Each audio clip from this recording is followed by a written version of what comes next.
I love the saying, you should only have to get rich once. And that's why people who are wealthy are more risk averse, because the downside risk of losing everything is always bigger, right? Like you can reverse 30 years of great decisions with any number multiplied by zero.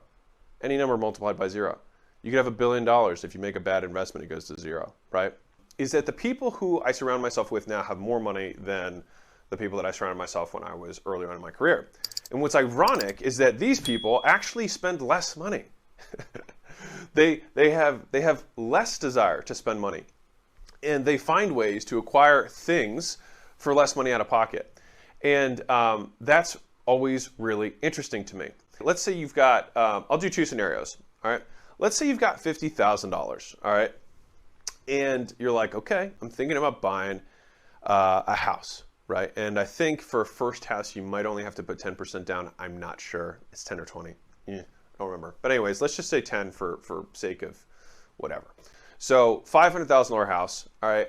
You put 10% down and then you get the mortgage, right? You get the liability of the mortgage payment every month. Yippee.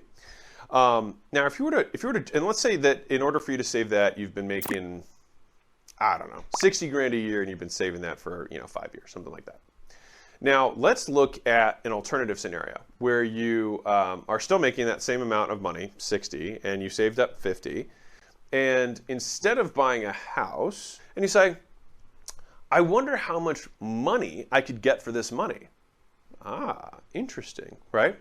And so you leaf through the businesses that are in your area. And by the way, the best way to do that is, one, you should contact brokers, not necessarily to buy a business, but to get an idea of some of the businesses that are in the area and what price ranges look like. But if you buy from a broker, you're going to pay retail. You could definitely negotiate a deal. And I'll tell you one of the deals that I did that was really good at the end of this.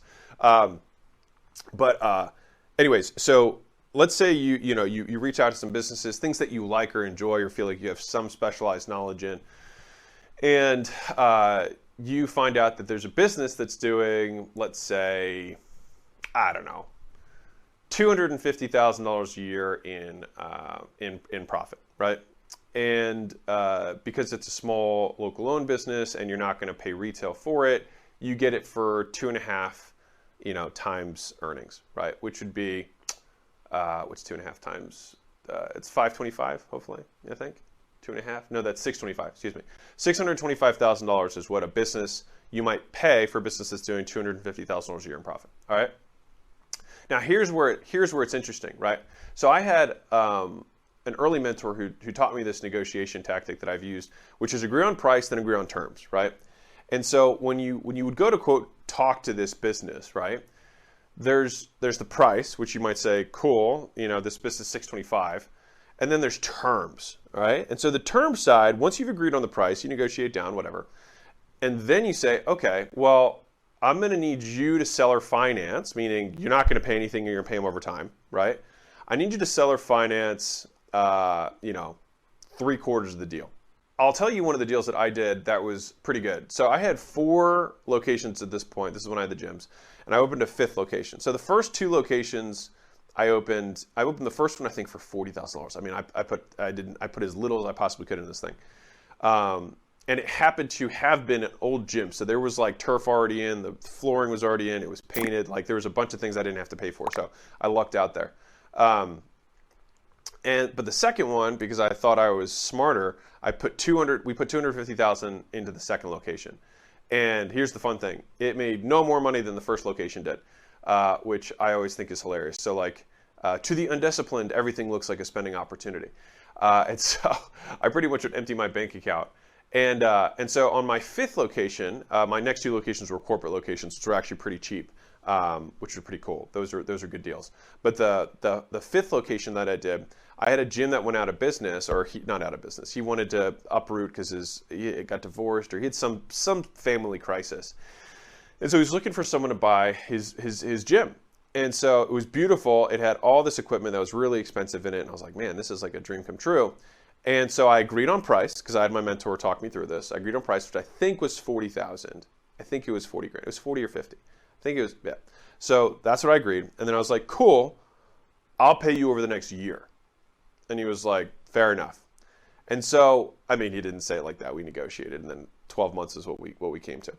And so, I mean, I tried to go for 24 months, but he agreed on 12. And so the beautiful thing with that was I didn't put any money out of pocket. So, my first gym I put 50 grand in. Second gym I put $250,000 in. Fifth gym, smarter, more experienced me, puts no money in, right? And in the first 30 days, we did 51,000 in sales. So this gym, in the first 30 days, literally paid for itself, period, right? And so this thing is now kicking off profit, right? Every month during this whole period of time. And then 12 months later, I ended up meeting Russell and telling him how I was doing this stuff. And he's like, you should be teaching other people how to do what you're doing now. And so I ended up selling the gym for 1.5 times more than I, quote, bought it for, right? Which I then had the gym pay for it on its own. There's just always things that can happen. You know what I mean? And so just being risk averse is what I have noticed from the people who have the most money, is that they actually have way lower risk tolerances than the people who have no money, which is hilarious because it's like the people who have the least amount of money then go buy lottery tickets, which are literally the worst investment you could possibly make.